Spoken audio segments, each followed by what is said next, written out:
his craft. We only got 5 minutes. Let's finish fast here. Give me the one free agent on the 49ers that you would want to re-sign. One. Emmanuel Mosley. Didn't have to think about it. No, I've been saying it from the beginning. Over Jimmy Ward, over Aziz, over Ebukam, over Jordan Willis. Over I think Emmanuel Mosley will come back for a 1-year deal. I think he'll sniff around and he'll come back for a 1-year deal and try and go make the big money the next offseason. Because he was going to parlay himself into a double-digit million payday on a long-term deal the way he played the first 6 weeks of this year. Give me the one free agent that you absolutely will be thrilled if he signs elsewhere. The one guy you want to see go somewhere else. Mike McGlinchey, and it's not actually for the reasons anybody else thinks. It's just because I feel like that contract is going to be large.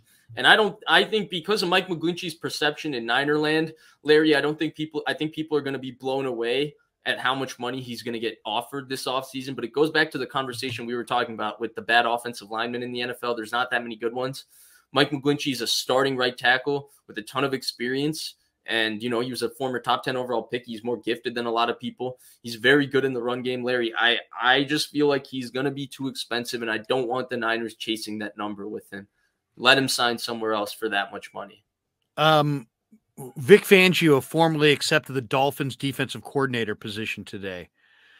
What do you do for defensive coordinator? You want the Washington defensive backfield coach who's a fast riser? Do you want Steve Wilkes, who's got head coaching experience? Do you want Chris Kocurek? The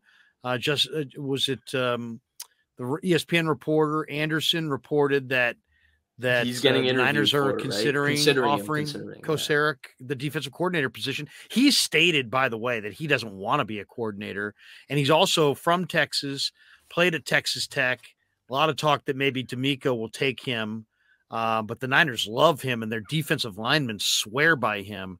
Would you make Chris the defensive coordinator? If not, who's your DC? Yeah, I don't have a large opinion on it. It's really who Shanahan thinks is the best communicator and leader. I'm not that concerned about that because he's shown he's very good at picking coaches and evaluating coaches. Larry, I feel like we've had this conversation 3 times and my answer has been consistent. And Shanahan kind of said the same thing, right? I feel like they've already established their culture on defense. They already have, their system, their philosophy, how they want to play. Each coach is going to add its own wrinkles, right? Salah's version of this defense was slightly different from D'Amico, who called it a different way. A lot more of those creepers, sim pressures, a lot more looks with the double A gap, a lot more twists and stuff up front compared to Salah. So he had his own wrinkle on this defense. And similarly, I think Steve Wilkes or Chris Harris, whoever gets hired, is going to do the same thing. But structurally, it's going to remain this same defense. It's going to remain the same because it's like the Baltimore Ravens. That's the example I always bring up, early 2000s. How many different coordinators did they have? Marvin Lewis, Dean Pease, Wink Martindale, Rex Ryan, and all of those guys had their own wrinkle, but structurally Baltimore's defense has always been, what it's been. Actually, this year with Mac McDonald was the first change, right? That they became this heavy zone coverage team. They used to be a lot of pressure, a lot of man coverage, and that's what they would do between Rex Ryan, Wink Martindale, those guys. And so I look at the 49ers the same way, where they're going to be this heavy zone dropping, sprinkle in some man, a lot of man match, a lot of cover 3, cover 4, and a lot of 4-man pressure, and try to dominate the game with your defensive line. It keeps their linebackers cheap. It keeps their secondary cheap.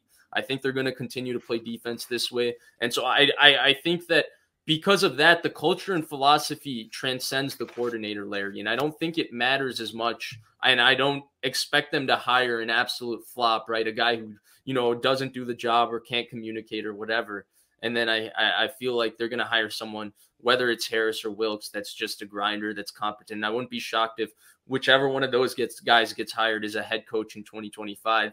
And you and I are sitting there, whatever Thursday in 2025.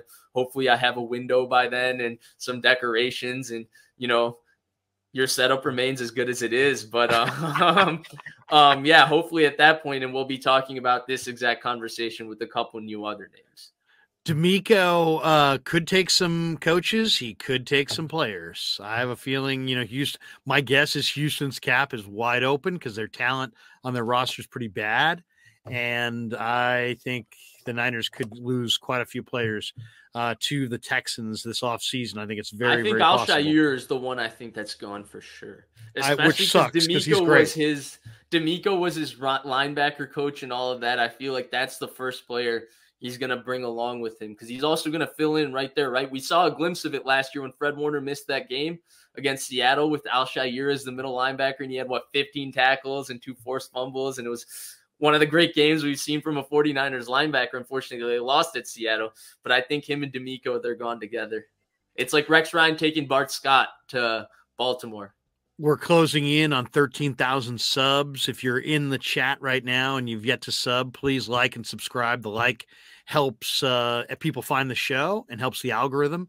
And the subscribe, of course, will, every time anybody who subscribes to our show, every time we go live, you'll get an alert that we're going live. We also have club members. They got to turn on the bell for that, Larry. Tell them to turn on the bell. That's right. Click the bell for that. And also you can be a club member for $4.99 a month. And I think we've got now 80 club members right now. Ooh, I might have to start a club. Do you think people would join my club, Larry? You might have to go with the club. The club, I do a club video. I did one this morning.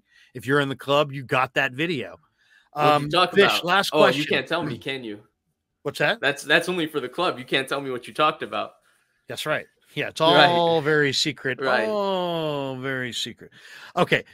Have you looked at the free agent list? Is there any free agent on another team that you are eyeing? And if so, who? And would you allow me to give you? I did a deep dive last night on free agency. All right. Can I tell you who I want? Yeah, give me who you want and give me a list of a couple names to choose from. Okay. I haven't looked at free agency. So I'm expecting McGlinchey to leave. And I think the Niners need some offensive line help, but it is a really slim pickings offensive line free agent group. I like 2 tackles, Caleb McGarry from Atlanta and Andre Dillard from Philadelphia. Both of them are 27. Dillard was a former #1 pick.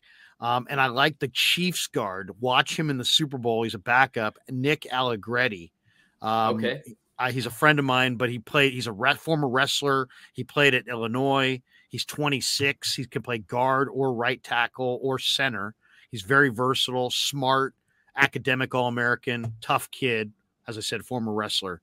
So those are the 3 offensive linemen: Caleb McGarry, Andre Dillard, Nick Allegretti. The quarterback that I think I would go for would either be Jarrett Stidham, if I wanted to go with a young up-and-coming guy, or Andy Dalton, if I really thought Purdy and Lance were going to be healthy, and I just want a third guy who I think can win, but also who I could get for $5 million. And Andy Dalton's 35. I think he's at a point now he could really help them. So I like Andy Dalton as the quarterback. I think they need some defensive backfield help. I'd like to re-sign Jimmy Ward, but Sean Bunting, who was Murphy Bunting for Tampa, he's a free agent, and also Chauncey Gardner-Johnson, the Eagles safety. I like Chauncey Gardner-Johnson a ton. And then 3 defensive linemen that I really like. And to me, this is a major need with Kinlaw, just bottoming out in that Philly game. I'm going to take a hard look at Poona Ford, Deron Payne from Washington, and Colin Saunders from the Chiefs. And I like all 3 of those guys, powerhouse guys who could hold the point and are good at the point of attack. So I've looked at, the receivers and the tight ends, and there's running backs, and there's other positions. But to me, defensive backs, offensive line, and defensive tackle are the spots that I'm really honing in on. And those are the guys I kind of like. So I agree with you.